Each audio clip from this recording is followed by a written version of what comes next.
Nous avons publié ce livre avec le CNRS, sur l'adaptation au changement climatique. Ensuite, on a déroulé un programme. Là, sur l'adaptation, c'était à l'Assemblée nationale avec Madame Borne. Ensuite, nous avons publié un document sur les collectivités territoriales. C'était il y a 2 ans, 1 an et demi, 2 ans. Et maintenant, nous abordons les entreprises. Partout dans le monde, mais en France également, l'aspect adaptation a été négligé par rapport à l'aspect atténuation, comme on dit. Non que je pense que l'aspect atténuation soit parfait, mais on a mis une impasse sur l'adaptation, y compris les COP d'ailleurs. Et finalement, c'est un peu l'objet de ce colloque, puisque j'ai l'impression que, bon gré, mal gré, les collectivités locales ont pris l'ampleur du sujet tout simplement parce qu'elles sont confrontées au sujet tous les jours de manière, enfin pas tous les jours heureusement, enfin en tout cas toutes les saisons de manière parfois violente, avec une série de catastrophes, etc. Mais que les entreprises, et elles nous le diront, certaines sont en avance, d'autres commencent simplement à aborder le sujet. Alors, je vais vous présenter en fait très rapidement le travail qu'on a mené avec 2 autres collègues de France Stratégie sur la question des interdépendances entre réseaux dans le contexte du changement climatique. Et donc c'était un travail qui visait à essayer d'identifier des pistes pour les pouvoirs publics pour améliorer, faciliter cette prise en compte des interdépendances. Alors, pour commencer, pourquoi on s'est intéressé au sujet ? Parce que, comme Madame Laville l'a dit, le changement climatique a des effets qui sont de plus en plus prégnants dans nos sociétés. On a eu une canicule très précoce en France la semaine dernière. Mais au-delà de ça, on a des événements climatiques assez extrêmes qui impactent très fortement les infrastructures qui sont le support de nos activités. Donc on a en effet une nouvelle stratégie française sur l'énergie et le climat, la SFEC, qui est en cours d'élaboration. Cette SFEC, elle sera constituée de 4 éléments, mais notamment d'une première loi de programmation énergie-climat dans lequel il devrait y avoir un volet dédié à l'adaptation au changement climatique et de la révision du plan national d'adaptation au changement climatique. Et donc il nous semble que les évolutions qui sont entreprises par les pouvoirs publics avec ces 2 textes sont vraiment en fait une opportunité pour essayer de mieux traiter et de surtout faciliter la prise en compte de ces questions d'adaptation des infrastructures de réseau au changement climatique. On a, nous, travaillé au sein d'Enedis sur une analyse de l'impact de ce changement climatique en essayant d'aller chercher une grille d'analyse qui soit externe à l'entreprise.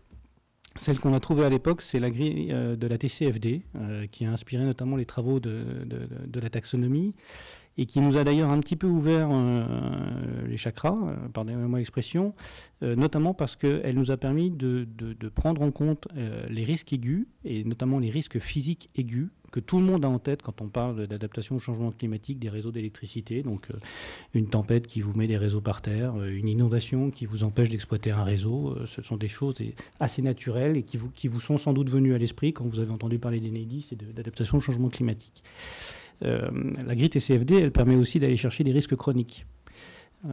Et les risques chroniques, c'est par exemple une élévation moyenne des températures. Et une élévation moyenne des températures, ça a un impact effectivement sur nos ouvrages, puisque les composants électrotechniques supportent en général assez mal les hautes températures. Et puis cette grille, elle nous a aussi permis de prendre en compte ce qu'elle appelle des risques de transition.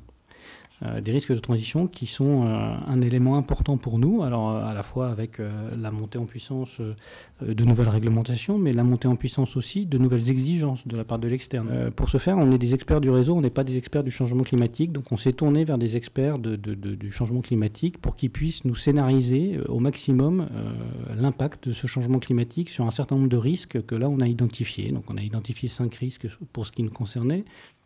On est un peu au début de l'histoire côté Orange sur cette analyse-là. Alors, on fait déjà beaucoup de choses aujourd'hui, mais finalement, par rapport aux risques qu'on sait évaluer, donc les plans de prévention des risques inondations, on a des choses connues et puis on travaille là-dessus sur les 45 000 sites pour analyser quel est le niveau de risque. Mais projeter sur ces 45 000 sites, finalement, voilà, RCP 8.5, ça veut dire quoi en termes d'inondation? Là, c'est quand même un peu compliqué. Et donc, on a besoin... Alors, on est en train de travailler avec des cabinets, voilà, comme ça a été évoqué, on travaille avec le cabinet Carbone 4 sur des analyses de risque. Mais on démarre un peu et effectivement, descendre à un niveau fin de maille, c'est sans doute le sujet qui nous inquiète le plus. Donc oui, on travaille, on travaille avec un ensemble d'acteurs sur ces tests, Mais voilà, ça va permettre de nous renforcer, nos capacités de réaction, d'adapter nos processus internes, donc nos plans de continuité d'activité, en essayant de cibler là-dedans quels sont les clients un peu plus sensibles pour lesquels il ne faudrait pas couper, il ne faudrait pas que le réseau télécom tombe. Mais voilà, à nouveau, là, on a besoin de partage d'infos. Alors nous, les clients, on les connaît, les clients sensibles, mais on a besoin de partage d'infos, en particulier avec les équipes des réseaux électriques, pour savoir eux-mêmes comment ils vont adapter les réseaux et quels sont les points de fragilité qu'on pourrait avoir en commun entre réseau électrique et réseau télécom. D'où ce qu'a évoqué Claire sur l'interdépendance qui est particulièrement importante. Faire face au changement climatique, que ce soit en adaptation ou en atténuation, c'est transformer en profondeur une organisation. Et transformer en profondeur une organisation qui doit faire face à 2 transitions majeures en même temps, parce qu'on n'est pas forcément en avance chez Bouygues et dans le secteur du BTP en général, la transformation environnementale urgente et la transformation digitale urgentissime elle aussi, on les a face à nous. Donc oui, c'est lancé avec énormément d'enjeux, de transformation, de conduite du changement. Le sujet majeur, c'est qu'on a une interdépendance extrêmement forte avec forcément de fait nos clients. On n'a pas la main sur la conception dans toutes nos opérations. Donc quand notre client nous demande « vous allez construire ce pont de cette manière, vous allez construire cette résidence étudiante de cette manière », la marge d'ajustement pour nous, elle est extrêmement faible. Là, on peut travailler que sur nos sujets d'atténuation. Nous, dans nos process internes, on ne peut rien faire sur le service décarboné que cet ouvrage va apporter à la société. La deuxième interdépendance très forte, c'est avec notre supply chain. Nous, aujourd'hui, on construit, donc on réalise, mais on construit avec des matériaux. Aujourd'hui, chez Bouygues Construction, à peu près 90%, avec toutes les pincettes qu'on prend quand on parle de bilan carbone, mais à peu près 90% de notre bilan carbone, il est constitué des achats, donc des matériaux qu'on achète pour construire nos bâtiments. Le travail sur lequel nous essayons de construire une évolution des pratiques, de la méthodologie, etc., c'est aussi finalement de partir des fondamentaux, celle d'une ingénierie ou de compétences et de responsabilité que je viens de décrire, pour y intégrer cette nouvelle complexité et puis finalement avoir une approche que l'on appelle plus systémique, plus englobante, plus transversale. Et les questions que vous souleviez sur les problématiques de supply chain ou de fourniture, elles rentrent là-dedans dans la gestion intégrée. C'est comment, quand on gère tout ça, on intègre les enjeux de biodiversité, de réduction des émissions, de fourniture de matériaux, d'économie circulaire, etc., etc. Et pas seulement de se dire, j'ai une infrastructure qui se dégrade, je dois organiser des travaux pour la maintenir en état, qui est la question initiale, mais dont la réponse n'est plus la même parce qu'elle pose plein de questions. On a travaillé depuis de nombreuses années sur une méthodologie pour aider les maîtres d'ouvrage, les gestionnaires, à intégrer dans leur politique cette dimension de la résilience de leurs infrastructures. Nous, on mise sur le régime CatNat et on mise sur les mesures de prévention. Donc clairement, l'objectif n'est pas du tout d'en arriver à rendre des mesures d'adaptation contraignantes. C'est vraiment de pouvoir pérenniser notre régime des catastrophes naturelles qui a vraiment fait ses preuves et d'encourager la prévention. Et donc d'où la nécessité que tout le monde se mobilise.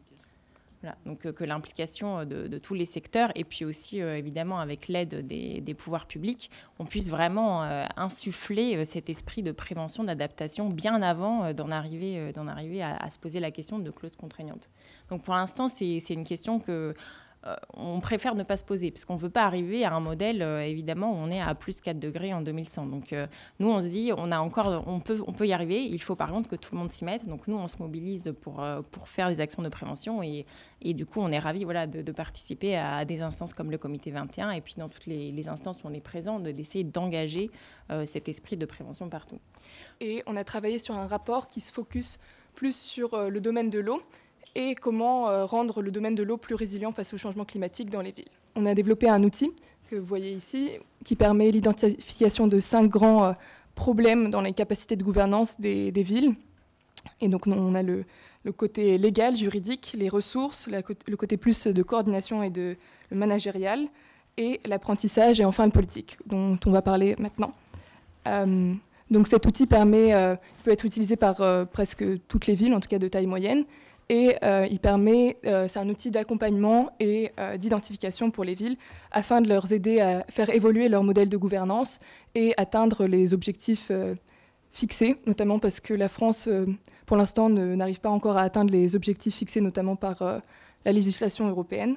Donc on essaye de contrer ça. Et on a proposé des solutions aux défis de la gouvernance. Et pour la première capacité, par exemple, la capacité juridique, nous avons identifié comme une des solutions la planification urbaine. En fait, c'est une capacité juridique que les élus peuvent utiliser pour construire des infrastructures plus efficaces, pour s'adapter aux problèmes des inondations, par exemple, ou des sécheresses. Et après, en termes de capacité des ressources, on parle de plus de financement et plus d'expertise. Donc, on parle des ressources économiques et des ressources humaines. Et c'est pareil pour la capacité managériale. Une idée, par exemple, c'est d'ajouter des gens locaux de résilience. On a parlé avant, de résilience climatique, qui ont aussi une expertise sur l'aménagement de l'eau. Et finalement, pour finir, dans la capacité d'apprentissage, on a vu qu'il est nécessaire d'expérimenter de nouvelles politiques et de diffuser des connaissances avec d'autres maires d'autres villes de taille moyenne, par exemple, notamment en rejoignant des réseaux de villes qui en a noté.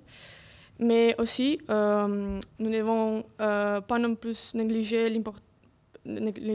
l'importance d'une vision politique forte qui coordonne différents niveaux d'action. Il y a des outils techniques, la technique existe, on continue à travailler des solutions, enfin ça fait partie de notre rôle en tant que tel. L'enjeu pour moi, il est de transformer, et c'est ma responsabilité, de transformer Veolia. Donc je disais, on parlait tout à l'heure, je crois que c'est Bouygues qui parlait de la transformation d'une entreprise. C'est sûr que les sensibilités ne sont pas les mêmes quand vous parlez à un collègue espagnol, un collègue indien et autres, parce que vous ne le vivez pas de la même façon dans votre chair, dans votre vie de tous les jours. Nous, on a la chance d'avoir de l'eau tous les jours au robinet.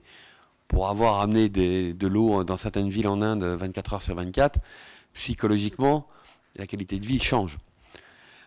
Donc nous, on a un problème de perception, et même y compris pour nos collaborateurs, puisque quelque part, ils sont à l'image de nos citoyens, même si... Donc on a besoin de mettre ça au cœur de processus, parce qu'on a énormément de belles initiatives, j'en ai mentionné quelques-unes. Ce qui est intéressant dans une entreprise, c'est de devenir systémique. Et là, c'est ma responsabilité en tant que dirigeant. On en parlait tout à l'heure, il faut former, il faut accompagner, il faut donner des exemples et il faut de la confiance managériale. Et il faut bien sûr trouver des partenariats avec nos clients parce que c'est eux qui font bouger l'entreprise le plus rapidement possible. Quand on parle d'adaptation, ça a été dit aussi par la collègue des assurances, on n'a pas forcément de métrique, on n'a pas d'éléments pour dire on est bien adapté, on est mal adapté ou comment évolue la situation. Donc, nous, on s'est posé la question à INRAE et INRA avant de comment avancer sur les deux dimensions. Et en fait, la démarche que l'on essaye de pousser, et avec nous, la profession agricole, on pourrait y revenir si vous le souhaitez, parce qu'on désigne souvent les agriculteurs, vous l'avez fait un tout petit peu indirectement via les agences de l'eau, en disant finalement l'agriculture ne fait pas beaucoup d'efforts. En fait, ce n'est pas vrai, ça fait très longtemps que les agriculteurs font des efforts, ne serait-ce que parce que leur revenu en dépend, leur production en dépend, pour améliorer l'usage de l'eau, l'efficience de l'usage de l'eau dans les territoires agricoles, qui est un des éléments de l'adaptation. Alors, qu'est-ce que ça veut dire pour un organisme de recherche comme INRAE? Ça veut dire continuer à travailler sur la recherche d'espèces, de variétés qui sont mieux adaptées à un climat changeant, un climat qui va être plus contrasté entre saison hivernale, saison estivale, avec une disponibilité en eau globale sur l'année qui ne va pas forcément changer. Quand on regarde les projections des précipitations à l'échelle de la France hexagonale d'ici 2050, On aura peut-être même un petit peu plus d'eau qui va tomber sur le territoire national. Simplement, elle sera beaucoup moins bien répartie dans l'année. Plus d'eau en hiver, beaucoup moins en été, et puis un gradient entre le nord et le sud de la France très marqué, avec une tendance à l'assèchement très forte au niveau de la Méditerranée. Donc, il faut imaginer des plantes mieux adaptées. La génétique peut nous aider, mais aussi peut-être transformer l'agriculture sous forme de nouvelles productions. C'est-à-dire ne plus imaginer que la production française, qu'elle soit végétale, qu'elle soit animale, sera la même en 2050 en termes de répartition géographique, par exemple, et en termes d'intensité de production dans les différents territoires de la République française. En fait, on est dans une logique de reconception, de redéploiement des productions, parce que sinon, eh bien, des productions vont devenir impossibles à certains endroits. Je me suis assez vite rendu compte, parce que je ne suis pas que à la fac, j'aime bien aller sur le terrain, que cette distinction entre adaptation et atténuation n'avait aucun sens pour les acteurs de terrain que je rencontrais. C'est-à-dire que pour les acteurs de terrain que je rencontrais, soit on intégrait le changement climatique, et à ce moment-là, il fallait évidemment réduire les émissions et s'adapter aux impacts, soit on ne s'occupait pas du changement climatique. Et je suis ravi d'avoir entendu un certain nombre de témoignages ce matin de personnes qui ont expliqué combien, dans leur organisation, il fallait à la fois s'adapter et réduire les émissions. Si tu fais une loi adaptation, à mon avis, il faut faire surtout une loi climat qui intègre les deux. Pourquoi est-ce que c'est fondamental d'intégrer l'adaptation aux impacts du réchauffement climatique, l'accroissement de notre résilience dans les politiques climatiques? Tout simplement parce que si on veut avoir l'adhésion des citoyens, il faut démarrer par les impacts que ressentent les citoyens. Nous savons aujourd'hui que les impacts du réchauffement climatique vont au moins se durcir pendant 3 décennies. Le dernier rapport du GIEC, 6e rapport du GIEC, nous indique que le climat de 2050, pour l'essentiel, il est joué. Tout simplement parce que ce qui fait réchauffer la planète, ce n'est pas le flux annuel des émissions, c'est le stock de gaz à effet de serre. Il y a une extraordinaire inertie. Et il faut impérativement, si on veut avoir l'adhésion citoyenne et remplir des critères de justice climatique, réévaluer le rôle de la politique d'adaptation au changement climatique.